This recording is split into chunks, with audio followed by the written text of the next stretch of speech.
Director of Indian Affairs in the office of Governor Greg Gianforte. Misty is a member of the Ani tribe of the Fort Belknap Indian Community. She's a first-generation college student, graduated cum laude from MSU-Billings with a degree in human services. She has a passion for serving Montana and tribal communities, and she currently resides in Helena with her husband, Matt, who is a woodworker, and their dog, Leela. So Misty, thank you for being here today, and please take it away. Thank you. Thank you so much. And I really appreciate the opportunity to be your keynote. I'm taking it very seriously that I'm the last speaker of the day, so I hope to be relatively entertaining. Zoom is always a little awkward for me because it's important for me to make sure that you're having fun and I'm not making people fall asleep. I'm a little nervous, which is so weird, but I'm just really, really grateful to be here today. So before I dig in, I'd like to share a little bit about myself with you. This is going to take a little bit of vulnerability, but I feel like you have honored me with speaking to you today. And so I'd like to return the favor by sharing a little bit about me and my background. So I'm springing one on Jennifer because I said no PowerPoint, but I do have a few slides I'd like to share. So I'm going to go ahead and share my screen. And the other awesome part of this is you can't see me reading my notes. So I'm going to sound like a pro. All right, so let's see. I'm just going to go ahead and do this. And can everybody see this? Yeah, I think so. I think we're good. Great. Thank you so much. All right, so this is just going to be super brief. I am Misty Kuhl. I am, like Zach said, an Ani member of Fort Belknap Indian Community, and these are some photos of my ancestors. And I've got this red arrow pointed at my great grandmother, actually. And what's so interesting is I have so many family members who look like all these people, and so I am descended on both sides from Fort Belknap Indian Community. On one side, I'm a Cuts the Rope, and on the other side, I'm an Ero James Langford. My great grandmother had 14 kids, and so I'm literally related to everyone at Fort Belknap, and I love it. I'm so grateful to be where I'm from, and I'm also German. My mother's father, right here, Lester. His parents, which are right here, they emigrated from Germany in the late 1800s. And this is actually my grandpa when he was younger, and his siblings, they had a little band, and they ranched south of Dodson, Montana. So I call Dodson, Fort Belknap home base. And again, I'm a Highline girl, a prairie girl. I love it so much. And I'm so grateful to be from there. And let's see. So this slide always cracks me up. I found an old photo. This is Curly Azure. And he actually helped build the ferry across the Missouri River at what's now known as James Kipp State Park. It's in the Missouri Breaks. I'm sure many of you are familiar with that. And then I found this, I think I was in 4th grade, and I cut my own bangs. I'm sure you can't tell, totally cut my own bangs. And I just couldn't help but notice the remarkable similarities between me and my ancestor. So I always ask who wore it better, and I'm pretty sure Curly did. So my family history is a little bit complicated, and I always call it, it's not a family tree, it's a cholla. And for those who aren't familiar, the cholla is this gorgeous, I call them Tim Burton trees. They're just this gorgeous cactus that's all crazy and looks like it belongs in some sci-fi horror movie. And it's complicated and prickly, but it also produces a tremendous amount of beauty. And so I always think about a cholla when I think about my family.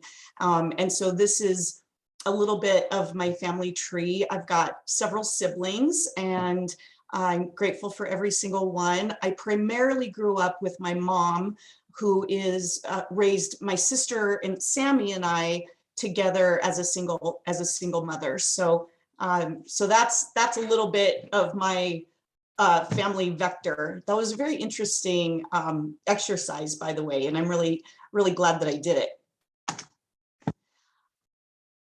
Growing up in a single mother household, we did move around a lot. And when I say a lot, I mean a lot. Fort Belknap, Dodson, Malta. We lived in San Francisco at one point when I was a little kid, Los Angeles. I think we lived in Billings at least 3 times as I was growing up. I know we lived in Great Falls a couple of times, and then we ended up, I graduated actually from Billings Skyview High School. So we were able to settle down so that my sister and I could graduate from high school. And then also, like Zach read from my bio, I am a first generation college graduate, and I graduated from MSU Billings. It took me a while, but it's actually one of the greatest accomplishments of my life. And it's actually due to many educators throughout my elementary, middle, and high school years that I felt like I was even able to not just enroll, but finish and get my degree. It was pretty dicey there for a while. And so again, I'm just so, it is one of my greatest accomplishments is that I graduated from college. That's not to say that college is for everyone. I'm definitely not insinuating that, but I just felt incredibly proud to have a secondary education. And then after college, I was actually a probation officer. I was a juvenile probation officer for Yellowstone County Court Services for a few years. And then I had the opportunity to move to Albuquerque, New Mexico, where I lived. I moved once for a couple of years, moved back, bounced around a little bit, and then moved back to Albuquerque. And that last time I was there for 12 years, which is where I met my husband. And I joke that I had to move literally across the country to marry someone I wasn't related to. And incidentally, he's German. Our last name Kuhl is a German name. And this is my mom, me, and my sister on my wedding day. I also joke that I'm the native Walter Mitty. I often have conversations where I'll say, oh yeah, I once did. And people are like, what haven't you done? And quite frankly, I used to feel self-conscious of that. And now I really look at it as I've really approached my life and opportunities as, that sounds cool. Let's give it a shot. And that's typically worked for me. I don't know if it will forever, but I'm really grateful. As you can see, I joined the Navy after college, or excuse me, after high school. And I was in the reserves, probation parole officer. I worked at REI. At one point, I ran all of the outdoor programs for Kirtland Air Force Base. So as you can see, I have quite a bit of outdoor guide experience. I was founding a startup that failed miserably. I can look back now and say that with a smile on my face because of all the lessons that taught me. And when I was recovering from that, I waited tables at the West Side Cafe in Malta, Montana. And from there, I worked for Congressman Gianforte. I had the great opportunity of rebuilding Rocky Mountain College's Native American Outreach Program, and swore I'd never work in politics again. And we all know how that turned out. So I am currently the Director of Indian Affairs for the governor, and I am a cabinet member. It's the hardest job I've ever had. And it is the most rewarding by far. I take so much joy in traveling around Montana and meeting in Native communities and non-Native, and hopefully building bridges and exploring economic development opportunities and health and wellness, and you name it, it crosses my plate. And I really view my role as an ambassador and an advocate. And so the way sort of my elevator answer to the question, what is your job like, is I am an advocate on behalf of the state to the tribes, and on behalf of the tribes to the state, and on behalf of the tribes with federal and private entities. And so I often remind and announce to people that if it has anything to do with Montana, it has to do with Indian country. And I'm extremely grateful to say that I worked very well with my colleagues, the other cabinet members, and am included on almost every conversation. And it's been, yeah, it's a big job, but I'm so glad I took it. And what makes my position a little bit different than the other cabinet members is, according to Montana statute, the governor has to choose from a list of leaders submitted by the tribes. And so what I'm really honored about that is I was on one of those lists, and that makes me really happy. And I did a huge sigh of relief that I did not have to be confirmed by the Senate, because I'm not sure that my heart would have been able to handle that. But so that's where I am currently. And we did move to Helena, and it's just beautiful here, and we're happy. And then I'll wrap up this little presentation with just some photos I put together of kind of where I'm at now. This is my husband, Matt, and our little dog. We love to entertain, and these are, if some of you may know, this is Tuff Harris and his wife, Mary, and these are the One Heart Warriors, which is a nonprofit leadership program that my husband and I support very, very much. My husband is a drummer, and he taught me how to barely play the drums. So I don't want to lead anybody on. I'm definitely not taking over I'm not quitting my day job, that's for sure. And let's see, this is the very first earring that I ever beaded. I made a set, and I was so proud of myself. I actually taught myself how to do that about 5 years ago, and I ended up giving those to a friend who was struggling in her life with some decisions that she had to make, and that maybe she wasn't living up to people's expectations. And I gave those to her because it's a reminder to me that you don't have to be perfect at everything that you do. And it is also a reminder to me that you know, I didn't grow up with the opportunity to learn some of the more traditional practices that some of my contemporaries did, but it's never too late to learn, ever. And I literally watched YouTube videos on how to bead. And so again, not quitting my day job. I'm very proud that I was able to get that done. Here's a Photoshop of my husband and I, yeah, competing at a roller skating tournament. That just makes me laugh. I don't know why I included that, but I'm going to stop the share, and there we go. And thank you so much for putting up with that. As I keep going, I've got a couple of more photos to share. And these are on my phone, so I hope this works out okay. All right, there's me in second grade. I did not cut my bangs there. And when I wanted to talk about that, in second grade, I had an art teacher, and it's bothering me so much that I can't remember her name. Like I said, we moved around a lot. I've had a lot of teachers. This teacher took the time to invest in me, and I'll answer that question in a minute, Jim. For so long, you know, Indian Education for All did not exist when I was growing up. And so there were many times in the classroom where I would feel confused and uncomfortable, and even sometimes shamed.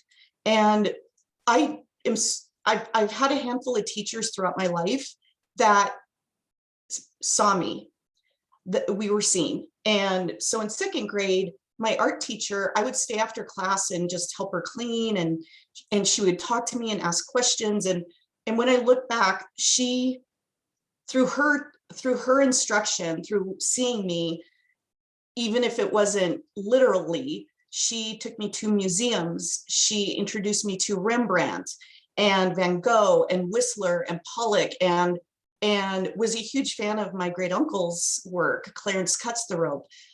She helped me appreciate imagination. And it was really, you know, when I look back, it was really the first time that I felt like maybe I could be okay at this school thing. This is something I like, I enjoy. up until then, and it was only second grade, but you know, school was not that enjoyable to me, partly because we moved around so much that, you know, the first day of school happened a couple of times a year for me, and that's not really that fun for anybody. But it was really the first time that I felt embraced and seen and honored as a young student. And so I'm just so grateful for that. The other photo, okay, you guys are welcome to laugh, and no screenshots, promise. Okay, there's me in 8th grade. Oh my goodness. Those glasses came from the free wall at IHS because I'd broken so many pairs that my mom wouldn't let me purchase any anymore. And that what you did see, maybe you need to see it again just to appreciate it. That is a perm. I don't know if people are getting perms anymore, but yep, that's a perm, all right. And I was just so, I emulated a basketball player from Fraser named Darrell Doney, and I wanted to look like her, and I wanted to play basketball like her. And the reason I'm showing you embarrassing myself with my 8th grade photo is because I wanted to talk about Mr. Gilbertson. He was my English teacher in 8th grade, and he was another teacher that he noticed my talent, and he advocated for me.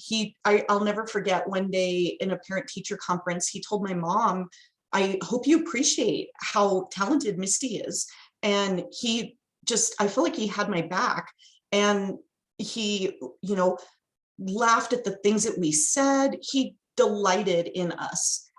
And I'll never forget that. You could just tell that it wasn't a day job for him, that he was truly invested in all of us. And he introduced me to Poe and Whitman, Louise Erdrich, Madeline Lee Engel, Zoe Neale Hurston. The books I read that Mr. Gilbertson recommended to me, are some of them to this day are my favorite books of all time. And he also, again, not literally, but he helped me travel to exotic locations. I took adventures all through reading.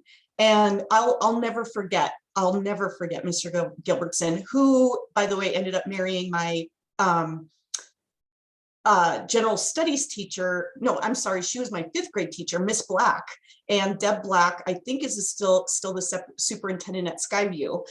So I still get to follow their shenanigans, and they get to follow mine. So, which is really neat, 40 some years later.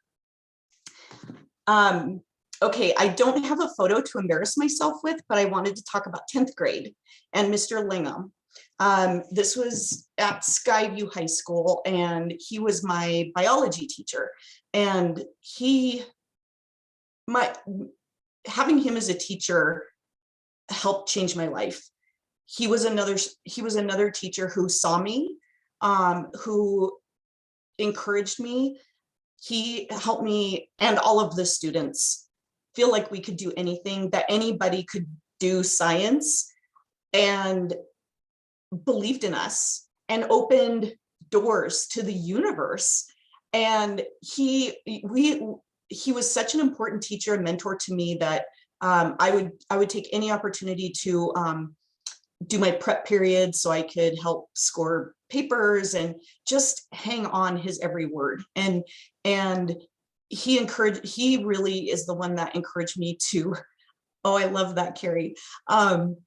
He's the one that really convinced me that I could go to college. And he made a point to tell my mom the same thing, that Misty has what it takes to get to college. And I just don't know the kind of trajectory that my life would have taken if I had not had particularly these three teachers in my life, not to mention countless coaches. I, played basketball and wasn't too bad, and just the people that invested in me.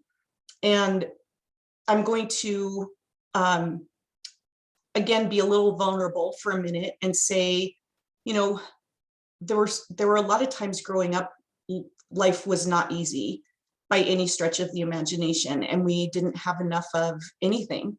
And the feeling of being seen and honored and respected and being treated with dignity as a young person, when you literally have nothing and you're not even sure where you're going to go to bed and sleep that evening, is, there are no words for how special that is and how crucial that is. The connections that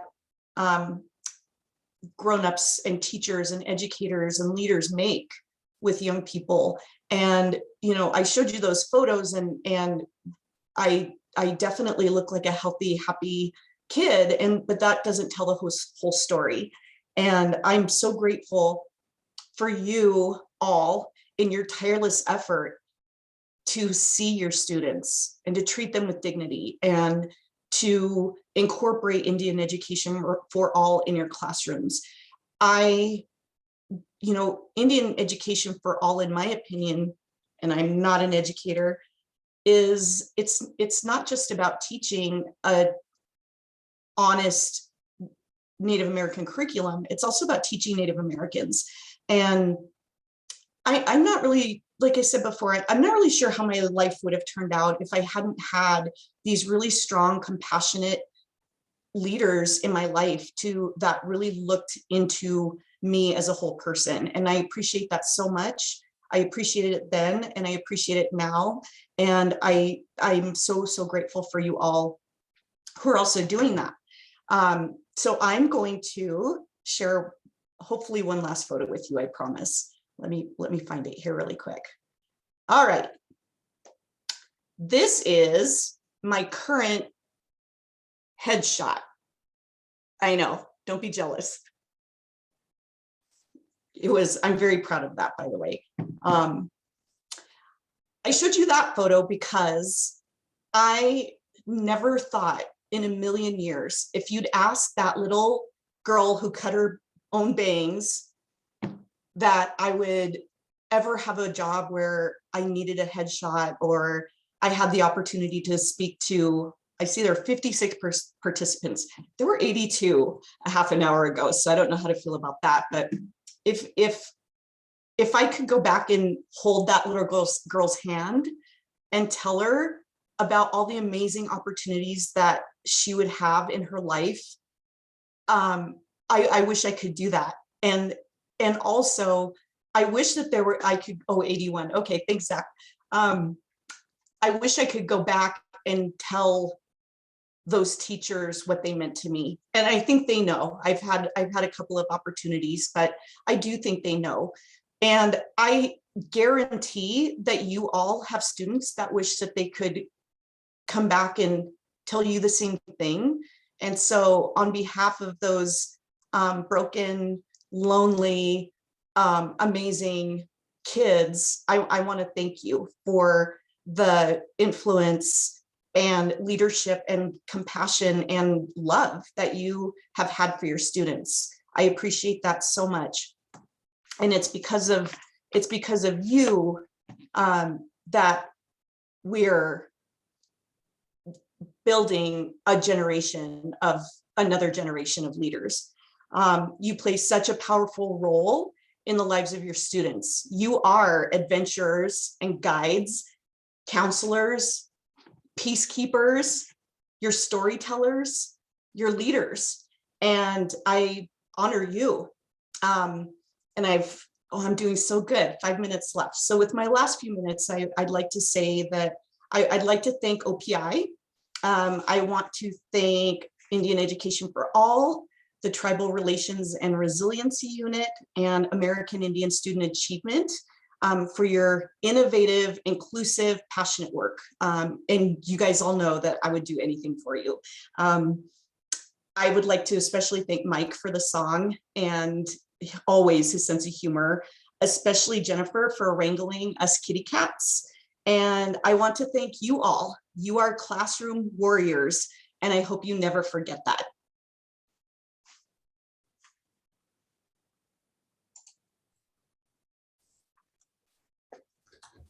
The end. All right. Well, thank you so much, Misty, for being here and for sharing that powerful message. And as you were sort of sharing that, I was reflecting on those individuals in my own life. And like my AP teacher that, as I was muddling through AP for 2 years, told me, you're one of the best AP students we ever had come through here, and what that did for me. And so, we have 81 educators out there, give or take, who are making those same impacts every day on their students and in their community. And so I think it was a perfect way to wrap up this day and to honor them and to remember that, Indian Education for All, it does so many things for students, and especially for American Indian students, because then they are seen and reflected in their schooling and in their curriculum. So with that, I just want to say again, thanks everyone for attending today, for your patience and flexibility as we had a few little hiccups, to all the presenters that were here today, to Julie Kajun, to Misty Kuhl, and we are excited that tomorrow we will have Dugan Coburn will kick us off around 12 o'clock, and we will also have some Indigenous youth to wrap up the conference, and we're excited about that. So